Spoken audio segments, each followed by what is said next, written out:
You are holding one of the most powerful objects ever created by humans, but no one ever explained to you what it really is, what it really does, or what it is slowly doing to your life, your mind, and the world around you. That small device in your hand is not just a phone. It is a camera, a tracker, a wallet, a map, a diary, a key, a microphone, a television, and sometimes even a judge. It knows where you have been, who you talk to, what you like, what you fear, and what you might do next. And the most shocking part is not that it knows all this, but that you willingly give it everything. The story of the smartphone did not begin with apps or social media. It began with a simple idea: connecting people faster. Early phones only made calls. Then they sent messages. Then they connected to the internet. That was the turning point. Once the phone connected to the internet, it stopped being a tool and started becoming an extension of the human brain. Companies quickly realized that whoever controlled attention would control power. Screens became brighter. Notifications became louder. Apps were designed not just to be useful, but to be addictive. Every sound, vibration, color, and swipe was carefully tested to keep you coming back. The goal was simple: keep your eyes on the screen for as long as possible. Because your attention is worth money.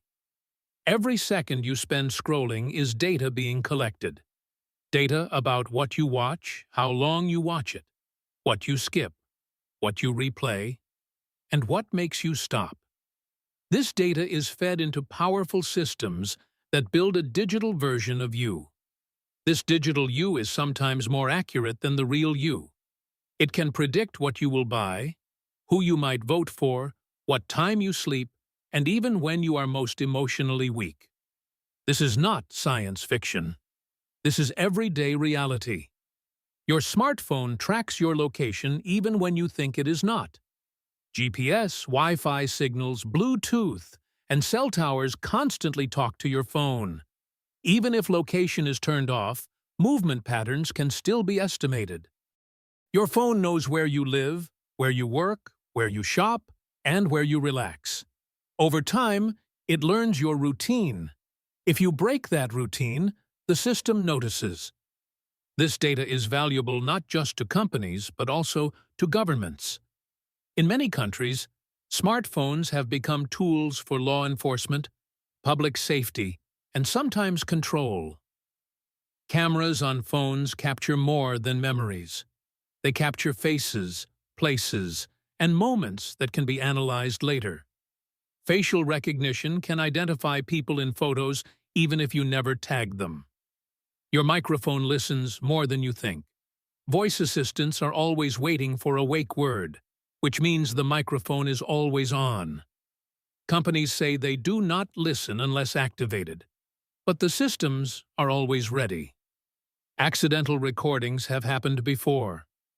Even without listening to full conversations, sound patterns can reveal mood, environment, and activity. Your smartphone also changed how your brain works. Studies show attention spans are shrinking. People check their phones hundreds of times a day without realizing it. Notifications create small bursts of excitement in the brain. Likes, comments, and messages trigger reward systems similar to gambling. This is not accidental. App designers use psychology to keep users engaged. Infinite scrolling means there is no natural stopping point.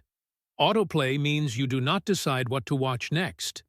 The phone decides for you. Over time, this reduces deep focus. Reading long texts becomes harder. Silence becomes uncomfortable. Boredom disappears, but so does reflection. Children growing up with smartphones experience the world differently. Many see screens before they see books. Social skills develop through emojis and messages instead of face-to-face interaction. This can affect confidence, patience, and empathy. Smartphones also changed relationships. Couples sit together but scroll separately. Friends meet, but spend more time taking photos than creating memories. Moments are filtered, edited, and shared instead of fully lived. Life becomes content. Experiences are judged by how they look on a screen rather than how they feel. The smartphone also changed the economy. Entire industries were destroyed. Cameras, maps, alarm clocks, music players, and even wallets disappeared into one device. At the same time, new industries were born. App developers, influencers, content creators, and data analysts now shape the economy. Work follows people everywhere. Emails, messages, and notifications blur the line between office and home. Many people are always reachable, always available, always working. This creates stress without rest. Smartphones promised freedom, but often deliver pressure. There is also the issue of privacy. When you download an app, you often agree to permissions you never read. Access to contacts, photos, microphone, camera, and location are given with one tap. Once data is shared, it is hard to take back. Data can be sold, leaked, hacked, or misused. Even deleted data can exist on servers. You may forget a message, but the system remembers. Smartphones also play a role in shaping opinions. News, videos, and posts are selected by algorithms. These algorithms are designed to show you what keeps you engaged, not what is necessarily true or balanced. This creates echo chambers where people only see opinions similar to their own. Over time, this can increase division and anger. The phone becomes a personalized reality machine. Two people can live in the same city and see completely different worlds on their screens. Smartphones have also changed politics.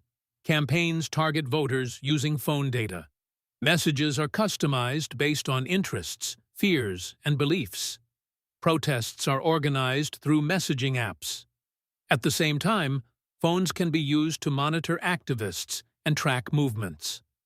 The same device that empowers can also expose.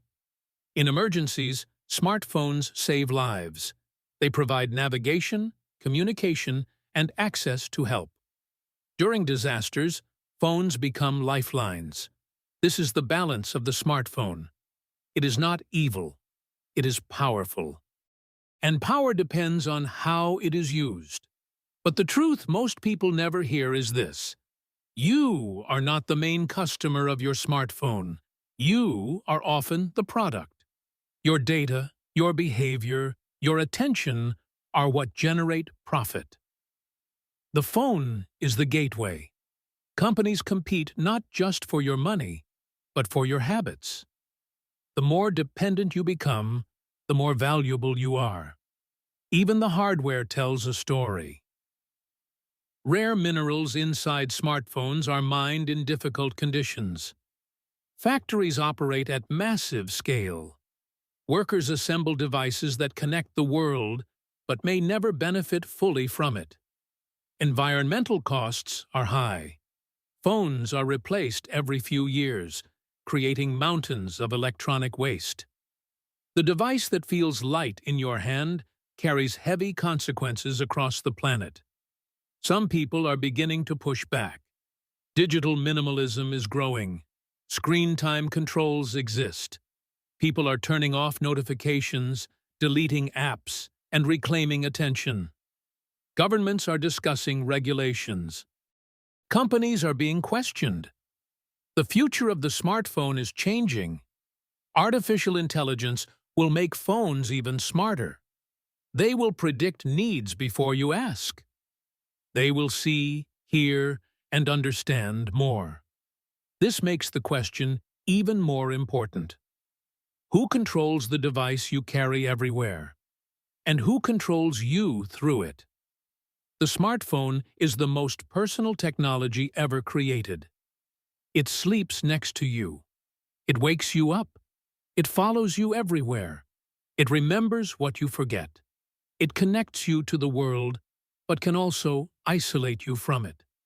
What they never told you about the smartphone you're holding is that it is shaping you as much as you are using it. It is training your attention, guiding your choices, and quietly influencing your future. The phone is not just in your hand, it is in your life. And the more you understand it, the more power you have to decide who is really in control.